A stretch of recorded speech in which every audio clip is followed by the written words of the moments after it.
hold up, I am on my way, I'm in motion. Let's go to the ocean. Yeah, let's go outside. We can hang out on the beach without freezing. Hey guys, and welcome to today's video. In today's video, we are going to be making some delicious brownies in celebration of Brownie Day. So we have now hit day 8 of Vlogmas, and I really hope you guys are enjoying the content so far. So the recipe I'm going to be using today is the brownie recipe from Nigella Lawson from her cookbook, How to Be a Domestic Goddess.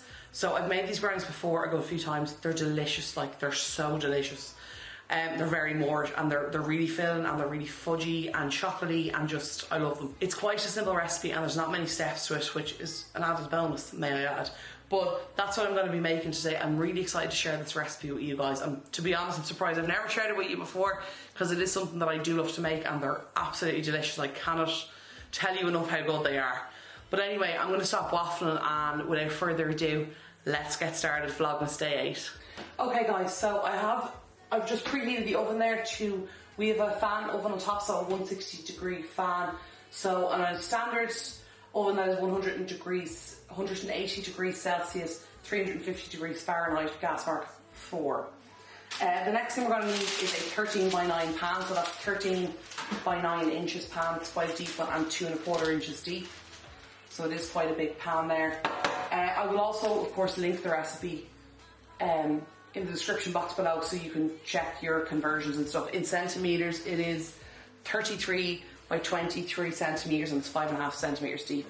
So my oven's preheated. The first thing I'm going to do is line my brownie pan, because I've done this before and I didn't line it, and so let me tell you, it's not fun trying to get brownies out of a pan they don't want to come out of. So yeah, I'm just using some grease-proof paper. So what I always do is, usually with a pan like this, I'll sometimes cut out the excess, but it's actually recommended with this to fold in the excess paper.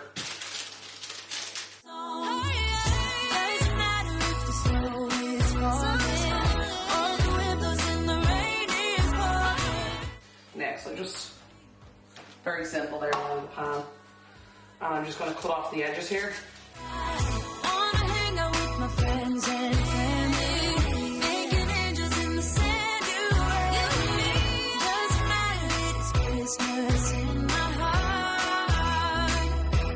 So as you can see there, it's my pan fully lined. I'll pop that up there for now. So when you're starting this recipe, you do need a couple of bowls. So different sizes, like some of the stuff is just for eggs and stuff. But you need that, and you need a large pan to start melting the chocolate and the butter, because the butter and the chocolate are melted. So what you'll need, I'll go through my ingredients here before I go any further. Let me just get my page here. So I have 375 grams of best quality dark chocolate. I got the 85% cocoa. You can use like a 70-75 as well. I like the 85. I think it works really well for the flavour. You need 375 grams of butter as well. Now the recipe says unsalted, but you know, I like the normal salted butter. I like the flavour. To be honest, it's completely up to you. If you can get the unsalted, get it. I actually couldn't get it, there was none available. So I went with the salted butter, and it's absolutely fine, it works. That's what I usually use. I have 6 large eggs here.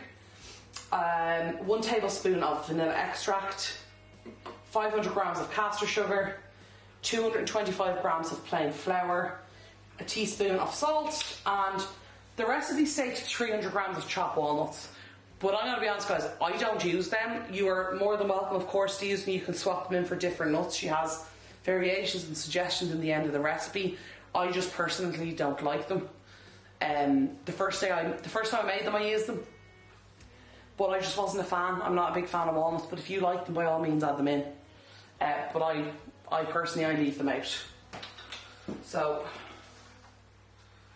now I've preheated my oven and I've lined my pan.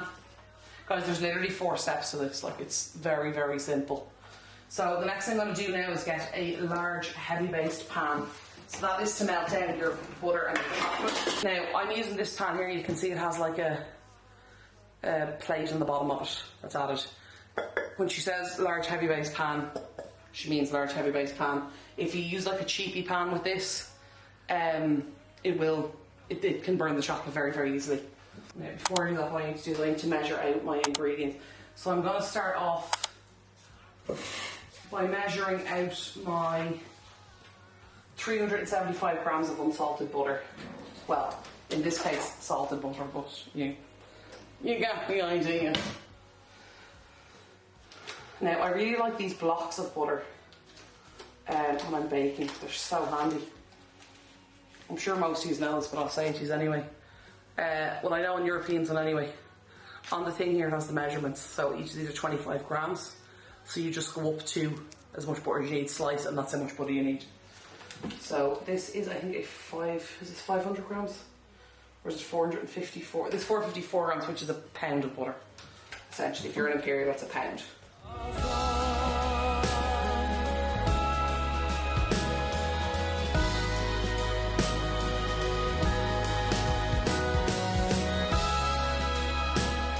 Now, what I am actually going to do is I'm going to also double check this on the weighing scales. I do this anyway, just because I'm pedantic. But also the paper on this isn't lined up. 99% of the time it is, but on this one the paper isn't lined up properly.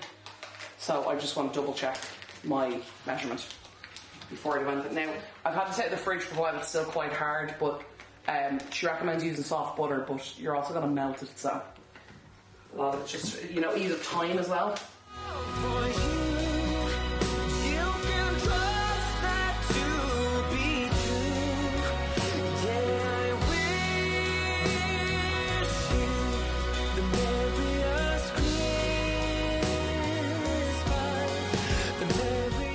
Perfect, 375. Sorry, let me just turn you guys so you can see what I'm doing a little bit better. Now, so I'm just popping it into the pan here. Now, I don't have this on or anything yet, so now what I like to do as well, and this is not an essential step but it's something I find helpful, is I like to chop the butter as I'm putting it in, because then I find that it melts a bit faster.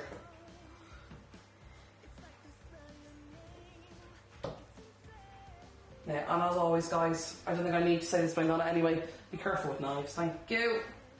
The other option is, well, you can cut this on the counter. It really is up to you. I just like doing it this way, I find this easier. Now, I'm actually just going to do this a little bit faster, because I don't want the butter to melt in my hand and then throw off the measurement. Obviously my hands are clean, I've already washed them. So I've got my butter in there now. I'm going to get rid of my knife. Now. And I'm just going to wrap up the rest of my butter. Put that to the side. Guys, I love butter as much as the next person, but I don't want to be dropping pans full of, scalding hot chocolate. So, I have my butter in. I got this Munster Roth to 85%. This is just from Aldi. And it works perfectly fine. One of the reasons I like this chocolate as well is it comes in 100 gram packs. Number one, it's quite good value. But it's great for baking and stuff like this, because it comes in 10 squares. So I know it's 100 grams, so it's 10 squares, so each block is 10 grams, which I find really handy for measuring and stuff. So I'm just snapping it in the foil pretty much, just to make it a bit easier to melt.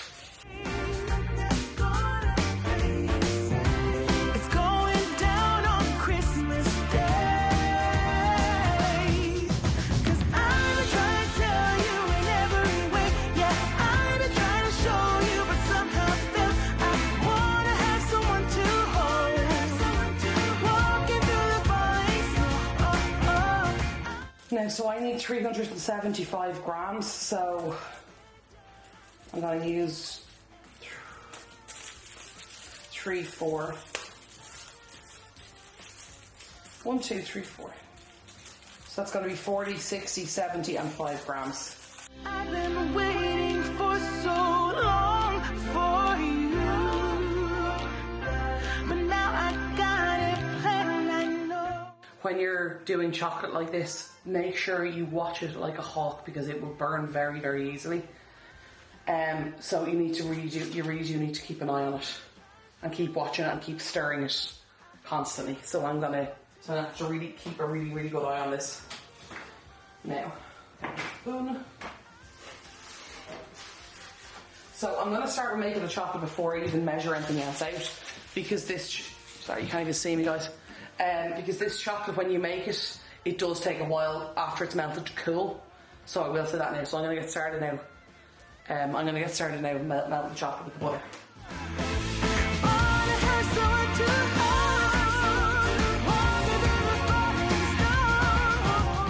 While that's going, I'm going to get started on the next step, which is to beat the eggs with the sugar and the vanilla. So I need to get measuring. So I need 500 grams of caster sugar.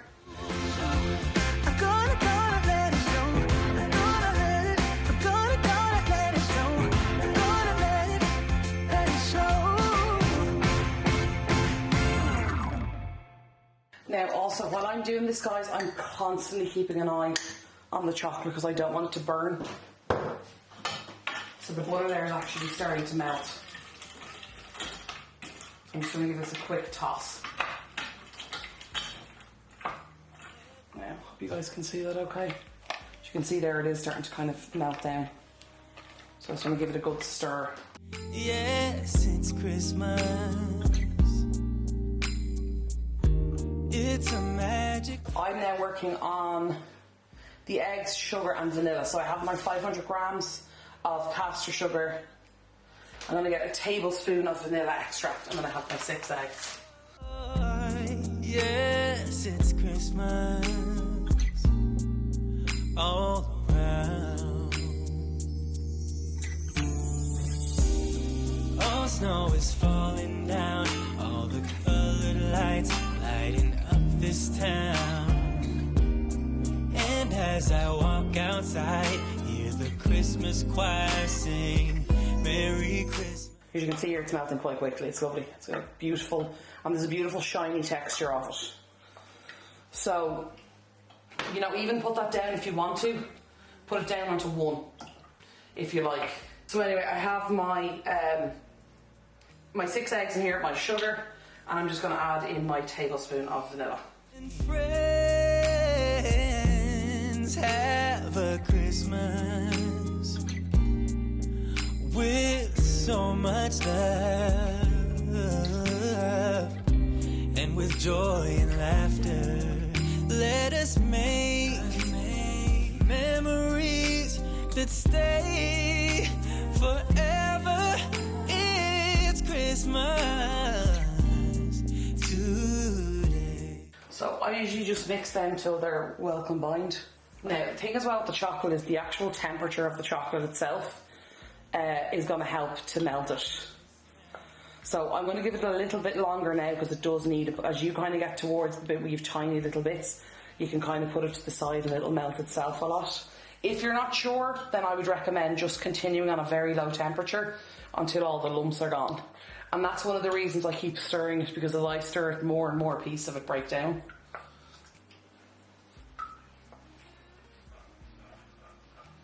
Now, okay, if you see me run a thing along this, I'm just making sure it's not sticking to the bottom of the pot, because we don't want that.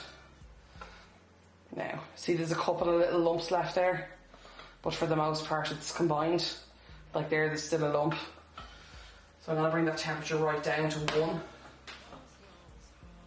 I'm just going to give it a stir to get these last few little bits out. Now, so I'm just constantly stirring it. And then what I'll just do is just run through and see if there's any like lumps I can pick up. A little bit of butter there. But you can see here, like, it's very, very quick. It only takes a couple of minutes to melt the chocolate. Now, you could alternatively, if you want to do it, is to melt it in the microwave.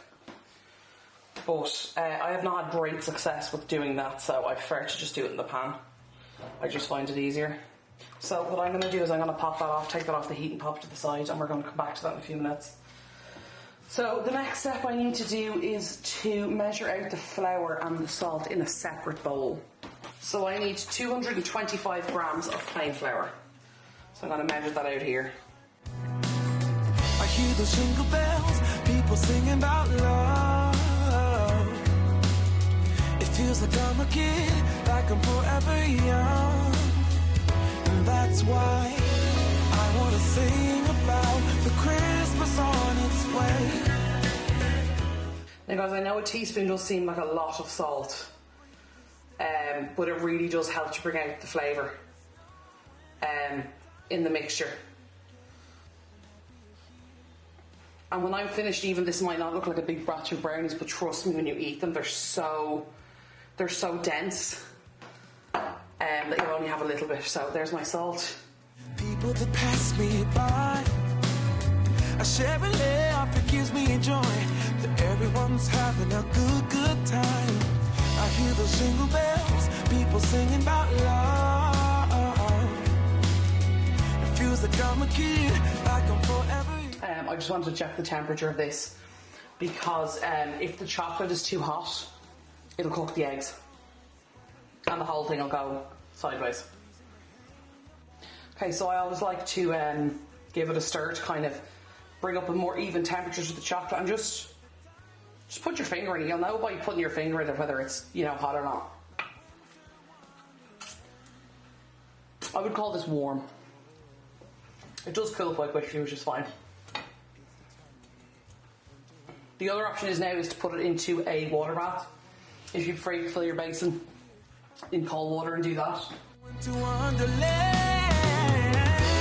I want to sing about the Christmas on its way. A reason to hang around. Because usually what I find is if you leave eggs and sugar sitting for a while, they will, the sugar will fall to the bottom again. What some people do is they pour the eggs into the chocolate in the pot. I prefer to do the other way around because that pot's not very big and I don't want it to get stuck and be running out of space. So I'm going to gently, slowly pour this in. My winter wonderland.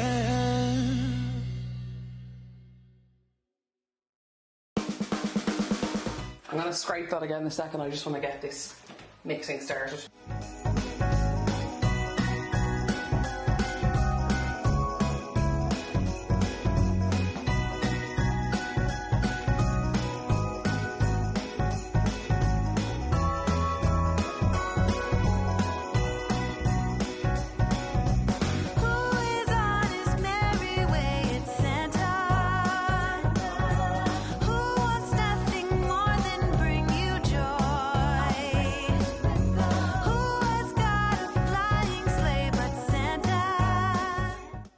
You could also make this recipe in a stand mixer if you like as well.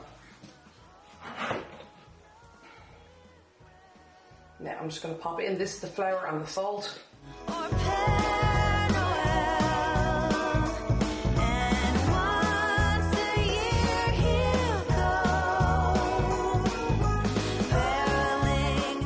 So yeah, I just kind of flattened out the flour there so it doesn't get a big cloud of flour.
what you do is I just tap this a bit to really get it all over the tray.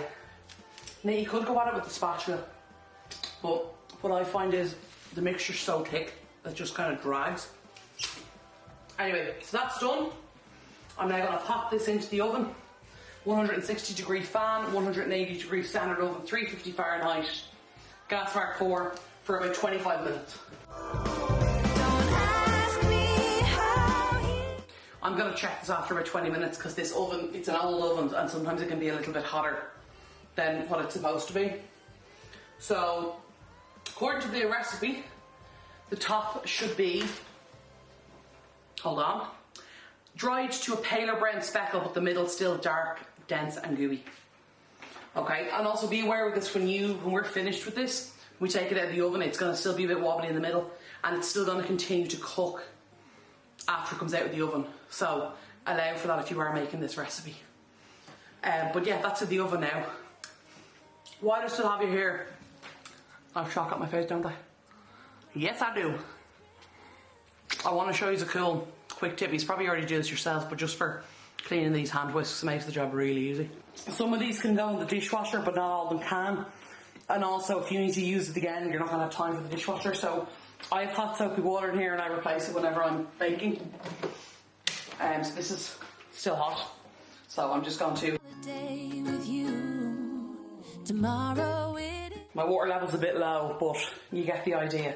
And these pretty much, apart from the top bit, which if I had a bit more water would have worked better, these are perfectly clean. So anyway, I'm done using it for now, so I'll leave them to side. But wanted to share that cool tip with you guys. So I will check back in with you as soon as the brownies are done, so that'll be in about 20 to 25 minutes. Okay guys, so the brownies are just done. I've just turned off the oven there. I'm going to pop them out. Okay, so I took them out 20 minutes and they were still a little bit, they've tiny little smidge burnt at the top there, like a little, right in the middle, but like, I'm not going to worry about that. So that was 25 minutes. So what I'm going to do now is, leave them to cool in the tin. That's the instructions. So I'm going to come down to there. Leave them to cool in the tin. I'll bring you over, actually give you guys a better look at them. So it's nice and spongy on the outside. It is hot, so I need to be careful. I'm not really sure if it shows in the camera, but it's still kind of wobbly in the middle. And that's supposed to be like that because it's still going to continue to cook as it cools. So I gave it the 25 minutes. To be honest, I probably could have taken it out for 22, 23, but you know, they still look good, they look nice. I've taken them out before and they've been a little bit more runny in the middle and they've been fine, but yeah, you can see there it's like, it's very soft in the middle and then they're a bit more bouncy at the edge, which they're supposed to be. But anyway, so that's the brownies. They are done. I just let them cool in the tin and then I will slice them up and give you guys a look at them then when they are fully cooled. And guys, literally they're so, like, they're the full thickness of the tin, and let me tell you, I think you cut this into, if I remember correctly, I think it's 48. It's either 24 or 48, I can't remember which, but trust me guys, a little slice this size is so filling, trust me on that. Now guys, so the brownies have cooled, they're still a little bit warm, so I'm just going to quickly cut them and give them a taste. Gather around the fireplace, and no one cares about yesterday. My favorite holiday. It means so much more than words can say. And I claim that Christmas is a magic day. Sometimes I better try it. Now guys, let me show you this. See the middle of that? It's so fudgy and it's crispy on the outside. It's so good.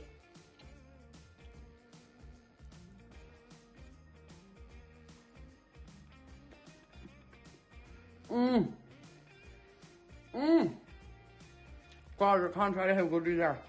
They're so chewy and it's, excuse me, it's still warm.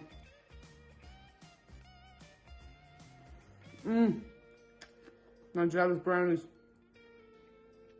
If you get the chance, you have to make them. They're divine.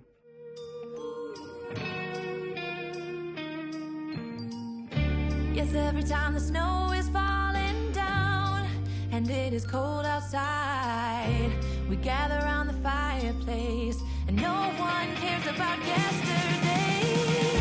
My favorite... So guys, that is the end of day 8 of Vlogmas and today's video. I hope you guys are enjoying the Vlogmas series so far.